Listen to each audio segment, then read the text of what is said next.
Have you ever felt like you never quite fit into the mold? Like there's something around the corner waiting for you to discover, but you couldn't quite put your finger on it. You have a great work ethic, you're passionate, you work hard, but no job ever fulfilled you. Do you have all these crazy ideas running around through your mind, but not everyone in your circle gets it? Well, come here.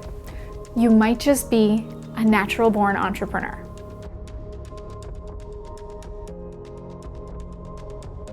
Before I became an entrepreneur, I had lots of jobs. I worked in radio, I worked in event management, I worked in marketing, I was a dental hygienist. I worked with a lot of different industries, and in that I had a lot of experience. I got to work with celebrities, I got to work in radio with some of the top markets, and I got to put people on stages, people who are huge names now, and got to work with them before they became the massive, books on your shelf, see them on TV. Like, I had an amazing experience being able to do that. As exciting as that was, it wasn't fulfilling for me.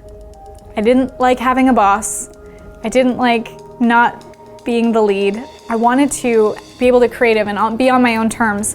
So I left the exciting industry I was in entertainment, radio, and event management, and I went into dental hygiene. It seems like a very different leap, but what my intention was to be a dental hygienist while I could figure out what did I want to do, how could I invest my time into something that I did feel fulfilled in. And while I was a dental hygienist, that's when I found social media and video marketing and YouTube, and from there was able to take the leap, which is not just as easy as just taking the jump, because of course there's the mindset and the family or the people who just don't understand or know what you're doing that might try to encourage you to stay safe, and that's totally fine. But I knew that there was something more that I needed to do. So I took that leap and went all in on this business. And with this big decision, if you've been there or if you're at that place yourself, it's like you feel every emotion. You have fear and excitement, doubt, imposter syndrome. This is when you have to fight through the resistance the most. Anytime you feel resistance or fear or constraint, it's likely that that's because that's the most important place that you need to go. So when I left dental hygiene and went all in on this business, it was so exciting to leave the 9-to-5, and a lot of people might think, once I get there, once I'm able to leave this job, I'll feel like I've made it. But the truth is, you're never gonna feel like you've made it, because you just get to the next level. It's like you climb that mountain and you think you've gotten to the peak, but guess what? It was a legend. There's a whole new mountain to climb. New level, new devil. It's a new challenge.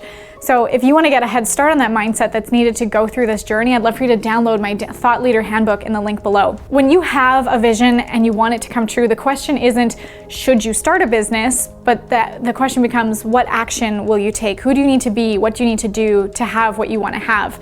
For me, I needed to be committed to leaving the 9-to-5 so that I could be committed to growing the business. I know you might have heard the phrase, burn your boats.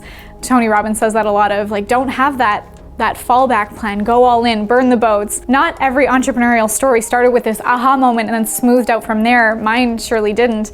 In fact, I actually left my 9-to-5 in a position where I didn't feel ready. It was actually my husband, who was my fiance at the time, we were 2 months away from our wedding, had an accident. He had a dirt biking accident, was very injured. He actually had both arms in casts, his tailbone was fractured, and he didn't have arms, he couldn't take care of himself, was in a lot of pain, and he couldn't go to work, so we just lost his income, but he also couldn't take care of himself. So I had to call the dental office and say, I can't come to work tomorrow, and I don't know when I can come back. And from there, I had a few clients on the side doing social media. I had already been doing a few videos for YouTube to get my name out there, and that's where we went all in. I always knew there was something more, something that I wanted to tap into, and circumstances happened that left me with no choice but to just go for it. And it was one of the best decisions I ever made. When you take the leap and start your own business, there are some things that you may experience, like incurring costs. Even with an online service-based business, there are softwares you have to pay for. Maybe you start to outsource some of your work, you hire a team. Another thing is doing it all on your own for a while. When we first start a business, if you're a solopreneur, you often have to do everything. You're the CEO, the chief everything officer. You're doing absolutely everything. And the challenge with that afterwards is, as you start to build a team, you still sometimes have that feeling that you have to do everything yourself, but the only way you're going to be able to grow is by delegating and learning how to lead a team instead of doing everything yourself. And another thing is realizing that you need to invest in yourself to be able to invest in your business, like signing up for coaching, attending masterminds, seeking the help of a mentor. I always look at it as standing on the shoulders of giants. I want to hire people and learn from people who are doing what I want to do, who have the results that I want to have. And so I really very much invest in myself, not just in mentorship, but also in self-care and in my education and where I learn from, but also how I feel in all aspects, mentally, emotionally, physically. And lastly, the other thing that you may experience is cycling, shifting in your business. And we call it cycling because it's like you go through a cycle or a phase where you learn something, and there are pros, there are cons. So for me, I mentioned this earlier, when you start your business, you might be saying yes to everything because you just want the opportunities. But often it's where you have to say no to be able to learn from who are the actual people you want to work with, what values and what integrity do you want to have in your business. So for me, I actually, when I first started, said yes to everything, and I wanted to be this like jack of all trades and be able to do everything. But my business grew the most when I was able to say no to specific clients who might not have aligned with my values, or say no to things that weren't my zone of genius. Yes, I know how to design websites, I know how to do graphic design, I'm actually good at it, but my wheelhouse, my genius, my best skills are in video marketing and strategy and offer creation, so that I can help my clients build the business and get the huge results that they deserve and that their audience needs. And so when I was able to narrow down what I'm good at and not say yes to everything, and even especially a big lesson was to not say yes to clients that weren't in alignment with me, that's where I was, first of all, happier, more fulfilled in what I was doing, which attracts the best clients and the best opportunities to you. If you've been around my channel for a while, you may already know that my expertise is using YouTube to build businesses. It's one of the reasons why I was able to become visible and attract the right clients.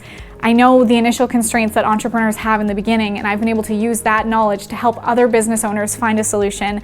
And so I've included here a link where you can access the VIP code. VIP stands for Video Impact Profit, that gives you all the resources that you need to get started so that you can build your business, you can get visible, scale your audience and your ROI using video marketing. So click link below to get that. And if you like this video, hit the thumbs up, comment below, and of course subscribe for more weekly videos. But I want to know for you, what were your struggles that you had in your business? What were the big lessons that you learned along the way? Comment below, and I'll see you on the next video.